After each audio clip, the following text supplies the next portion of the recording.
బాలుడా, భూలోక యముండా, అపరిచితుండా.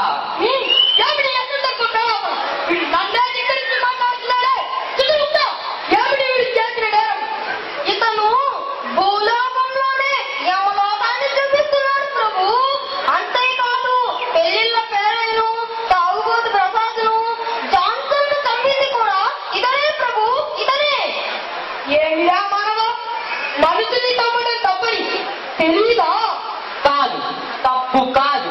సూర్యుడు తూర్పున ఉదయించడం ఎంత సత్యమో, తప్పు చేస్తే అపరిచితుడు చంపేయడం కూడా అంతే సత్యం. తప్పు చేస్తే యమలోకంలోనే కాదు, భూలోకంలో కూడా శిక్షకు గురి అవుతారని తెలపడానికే ఈ ముగ్గురిని చంపేశారు.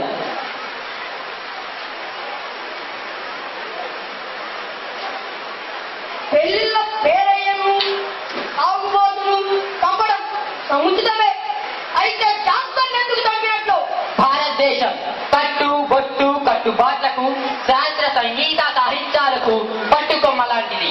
అలాంటి అవనిపై అతని ప్రభావం పడకూడదని అతన్ని కూడా చంపేశారు. అతడి సంగీతాన్ని విమర్శిస్తున్నా? సంగీత సాహిత్యంలో నీవతని నిష్ణాతునివా? నిష్ణాతుడినే. నేనే కాదు, ఇంకా ఎందరెందరో ఉన్నారు. భారతదేశంలో పుట్టిన ప్రతి ఒక్కరి నరాల్లోనూ సంగీత సాహిత్యాలు జీర్ణించుకుపోయి ఉంటాయి. ఓ అంటున్నానా? అయితే నేను అడిగే ప్రశ్నలకు సమాధానం చెబుతావా? సింహంతో మాట నాతో వేట రెండు ప్రమాణమే. చెబితే తిరిగి నన్ను భూలోకానికి పంపుతావా? ఓ అలాగే, తప్పక పంపుతా. అయితే ప్రశ్నించు.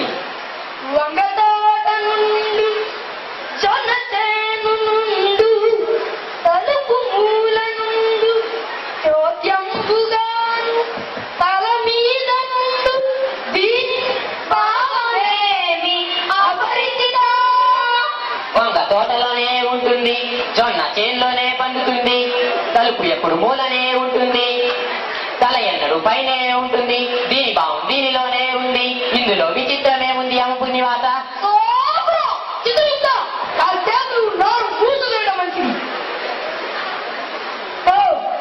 అర్జుననా, అయితే ఇంకొక ప్రశ్న. ఒకే అక్షరంతో ఒక పద్యం చెప్పు చూద్దాం. ఓ అటులానే.